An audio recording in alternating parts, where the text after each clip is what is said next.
ആ മറക്കണ്ടട്ടോ നമ്മളാണ് ഇപ്രാവശ്യം കേട്ടോ ചിന്ന നമ്മളെ ബിരിയാണി ചെമ്പാണ് കേട്ടോ അപ്പൊ മറക്കണ്ട എന്നാ മറക്കണ്ടട്ടോ ഞാൻ ആ ഒരു ഇത് കിട്ടിയാ മതി കേട്ടോ എന്തായാലും നിങ്ങളെ ആയിക്കോട്ടെ ആയിക്കോട്ടെ ആയിക്കോട്ടെ കുഞ്ഞാവാ പിന്നെ ഇപ്രാവശ്യം നമ്മളെന്നെ നിക്കണേ കേട്ടോ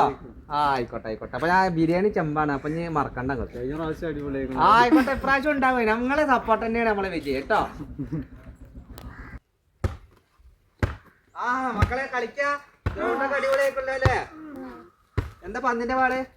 ഇതെന്താ പഴയ പന്തറ്റൊക്കെ കളിക്കും നിങ്ങൾക്ക് ഞാൻ പുതിയ പന്ത് മേടിച്ചു ഞാൻ ഈ പ്രാവശ്യത്തെ മെമ്പറേ കേട്ടോ പുതിയ പന്ത് മേടിച്ചതരാം കളിയൊക്കെ നല്ല അടിപൊളിയായിട്ട് നടക്കട്ടെ കേട്ടോ അതൊക്കെ വെച്ചിട്ട് നല്ല അടിപൊളിയാക്കണം എന്ന് വിചാരിച്ചാൽ കുളിക്കുമ്പോഴൊക്കെ അടിപൊളിയാവും നമുക്ക് 4 പുറമുള്ള ഷവറുകളൊക്കെ വെച്ച് ഇതിനെ ഹൈടെക്കിന്റെ ആക്കാനുള്ള തീരുമാനത്തിലാണ്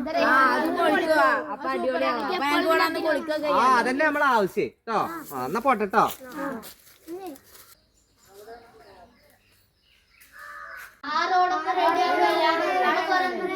അതൊക്കെ ഇനി റെഡിയാക്കാം അതിന് അടുത്ത ബഡ്ജറ്റില് റെഡിയാക്കാം ഇപ്പൊ കൊറേ പൈസ ഞാൻ അതിലേക്ക് ഇറക്കിയിട്ടുണ്ട് ഇനി അടുത്ത റെഡിയാക്കാനാണ് ആ എന്താ മെമ്പറെ എന്താണ് മോനെ എന്താ ഇനി ചെയ്യ കണ്ടമാനം കായ് ഞാൻ ഇറക്കിക്കൊള്ള ഈ കൊല്ലത്തെ മെമ്പറിന് വേണ്ടിട്ട്